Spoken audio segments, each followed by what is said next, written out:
Geminati yogi ebikulu ku byeleese wangula okuva ku Spark TV ne cheza.com bakuletedde Gravity omutuju omuyimbi Shiba nakapya waikebenda challenge bibino Irene Ntale inikwanjula Kingisa aleese kapyata Zakayo y'omukoledde bamute Geminati nanyi dobozi waliwo nyinyi omuyimbi Kingisa Katonda akimukoledde oluyimba Zakayo munnange lumukoledde ayewo kapyata w'emmotoka ekika kya Toyota naye nga katulabe ebibaddewo.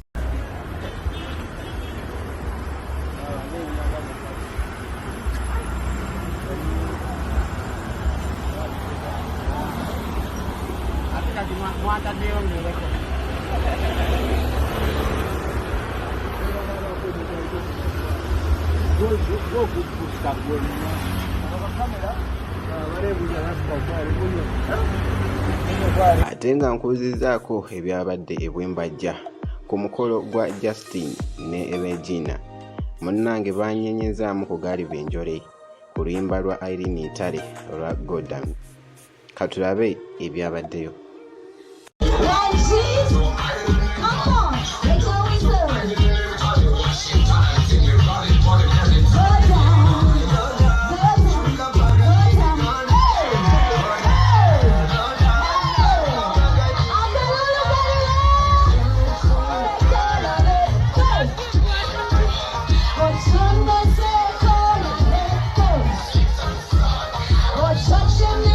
Songa mwana muwala Shiba kansalewo audio and video bifuluma nga lumu ogw'omunaana 2022 kigenda kubeera nga kitokota butokosi era nga akafaananyi nga bw'okalabaawo kigenda kubeera mezi nnyo so olina kubeera updated yakuba nkuwa information wano yonna yonna enaatambula esaidi eyo.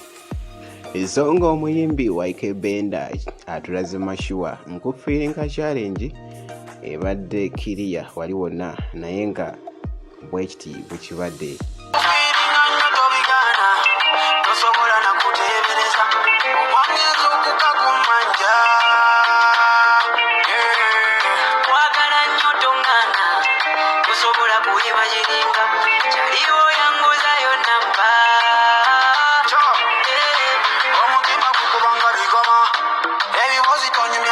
Ensonga nkuzizaako ku kya cheza.com munnange nkuletedde Gravity omutuju ku kya cheza challenge. Olina okusindika video ku namba gy'olabaawo ng'oyimba oluyimba tusimbudde ogenda kubeera nga weefunira chance okuwangula ensimbi kosa n'ebirabo bingi okuva ku Spark TV nga okola challenge eyo ku luyimba lwa tusimbudde lwa Gravity omutuju. Nosindika ku namba eyo ku WhatsApp kigenda kubeera amazing nnyo kikole kati olabe nga bwe kinatambula. Blessed.